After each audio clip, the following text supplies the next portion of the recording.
Cat Mojo people. It's me. It's Jackson, and I'm here today with Mike and Little Bub. I'm totally hyped about this. I got to tell you, for no other reason than I know that Mike has been really vocal in terms of cat rights, and that's a real refreshing thing to see from where I sit. So anyway, let's talk to Mike and Little Bub. Hey, man. Hey, thanks for having me. So you're first of all, you're about to start traveling, yeah? Where are you off to? Well, I am, yeah, I'm going on a trip without Bub for the first time in a while. Uh, My band's going to Japan next week.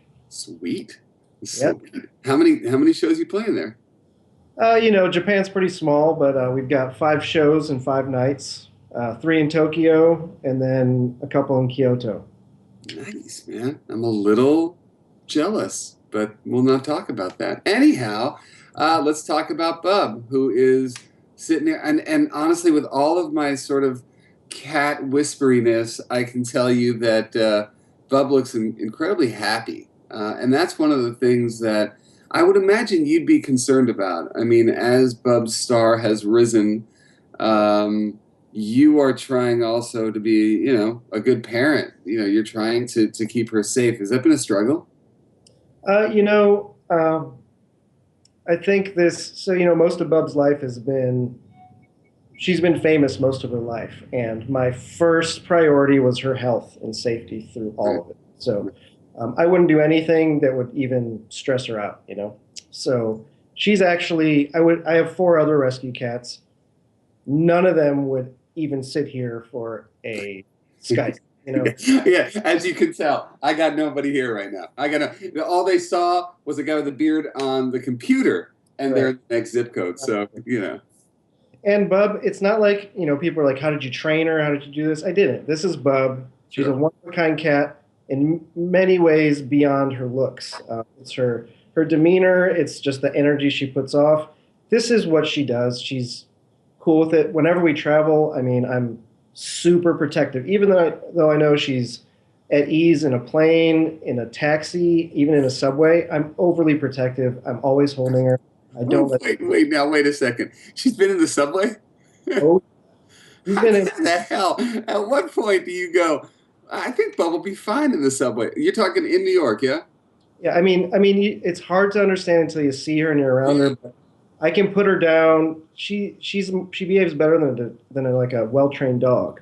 Yeah. I'll put her down like, I'll be eating ice cream on the streets of Manhattan. Just sit her down next to me. She just sits there and it's bizarre. It's a really weird I thing. got to tell you, I mean, just as I said with you going to Japan, I'm a little jealous that you have a cat who that you can travel with. I was just telling someone the other day about how, with the amount of travel that I do, that I don't have that animal presence with me, that you're in a hotel, you don't have an animal with you. People don't get it, that if you're surrounded now, by the way, you got 5 cats, any dogs? No dogs. My fiance and I are thinking about adopting the right dog for Bub. She needs a Nice. pretty calm dog. But Yeah, no doubt. Tell me the story of adopting Bub, because was she at a shelter?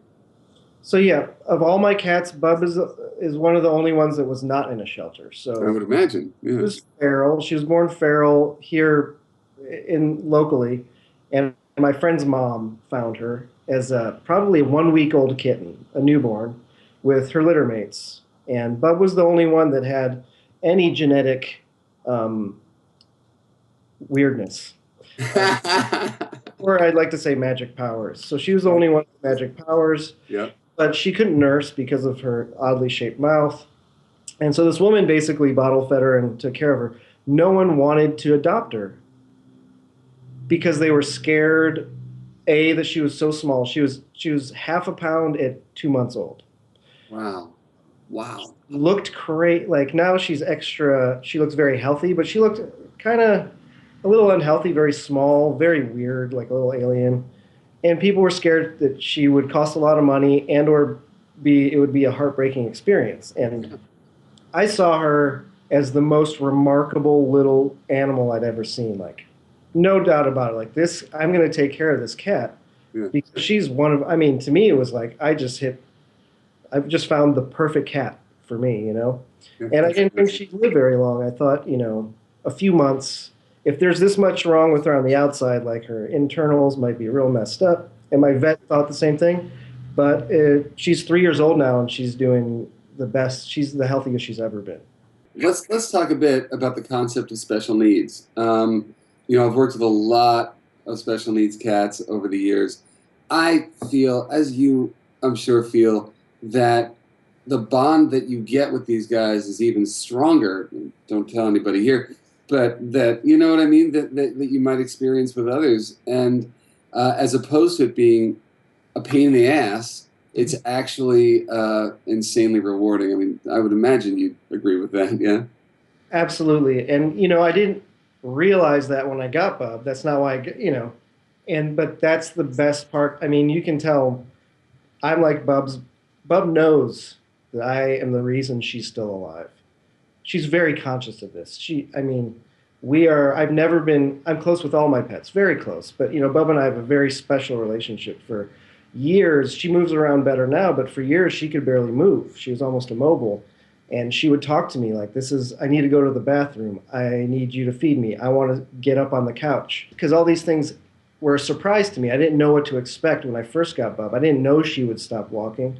And at first, it's very stressful, and you have to be the right kind of person to be able to roll with the punches. But at the same time, she became incontinent for a while. So she was peeing randomly on the couch, and which is extremely stressful. But Yeah. instead of panicking, I figured out what she needed. I listened to her and I found out what she needed. I learned how to take her to the litter box and scratch her in a certain way to get her to pee. And Wow. then the problem was solved. That's, So it's that's like, beautiful, man. And I have to interrupt you because I want to get back to what you're saying. But that is like the crux of what I try to teach people. Step away from the drama because there's a lot of drama wrapped up in a cat peeing on your stuff. oh yeah, And there's a lot because the first place that you go is, why are you doing this to me? And the fact that you were able to get away from that and go, what are you trying to express that's causing you anxiety? Obviously, you're worked up about something. What is it? And that's amazing, though, that you found that way because that is pretty much how mom would do it. Mom would stimulate her to go pee, and that's something that you did. And was it sort of this like aha moment that you did it, and then that was it? yeah. Well, with her, it stressed me out too because I knew that part of the reason was that she couldn't get to the litter box in time because of her mobility issues.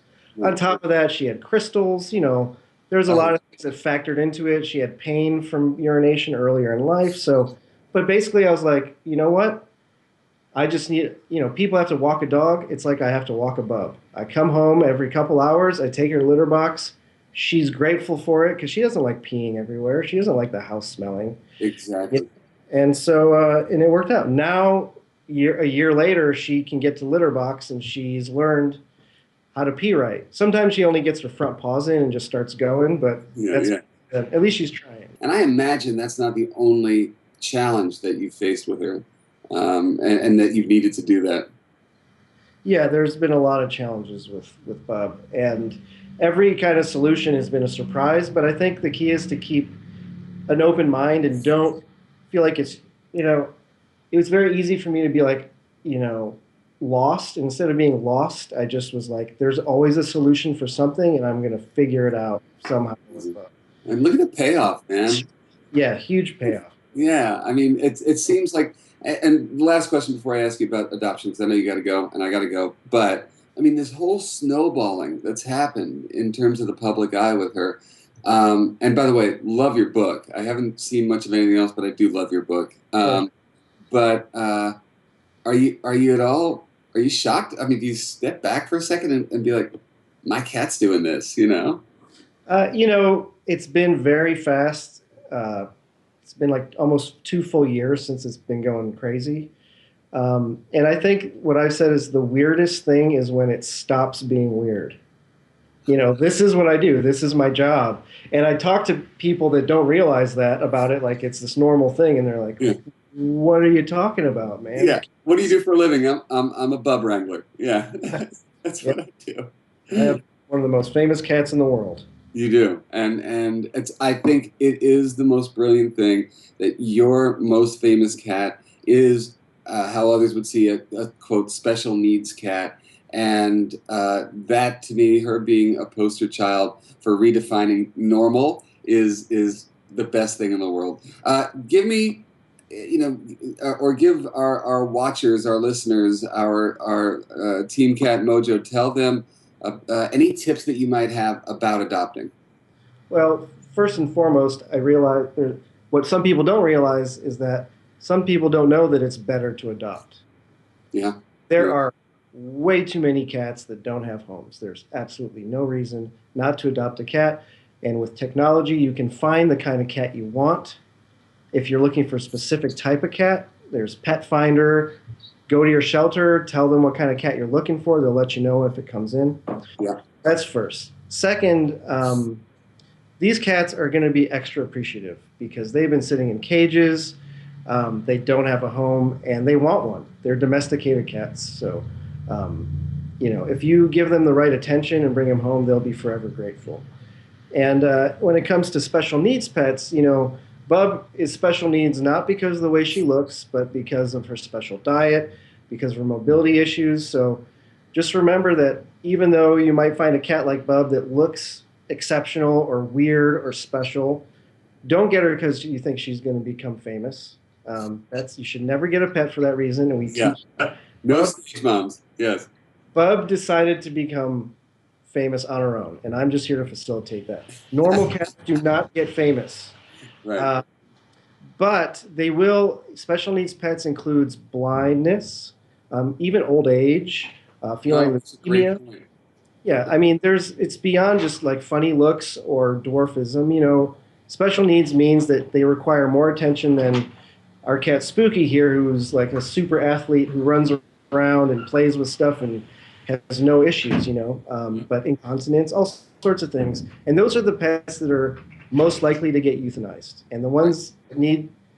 And what's coincidental about these cats, or ironic, is they're also the ones that I think have the most love to give back to you. So Yeah. if you have the time and you feel like the right person to take care of these cats, they need homes, and you will forever be grateful to yourself for choosing a special needs pet. Amen. And honestly, one of the things that Gwen Cooper, Homer the Blind Cat's mom, said something incredibly wise that folks don't realize about special needs cats and animals in general. They don't ask for your pity. It's not that they deserve or ask for your pity. A blind cat doesn't know he's blind. Nobody's told him before. Bub doesn't know she's special. She knows that she has this need that you're meeting, and you're doing it brilliantly. But she's not special, and that's something that I hate. I don't want folks to cast the pity vote. You know what I mean? Do it because the love that you get back is, as Mike will tell you, tremendous, and Bub will tell you as well. I know you're in a rush, man. I know you're trying to get to Japan and everything. I would love to have you back on here again, and we'll keep chatting if that's cool. Cool. All right, man. Have a safe trip, and tell Bub not to stress too much in your absence. All right. Don't stress, Bub. Don't stress, Bub. All right, Thanks. man. Take care of yourself. Okay. Take it easy. All right, man. See ya. Ooh, you're a bad cat. I'm not a bad cat. You're a bad cat. I'm not a bad cat. You're a bad cat. I'm just misunderstood. Meow.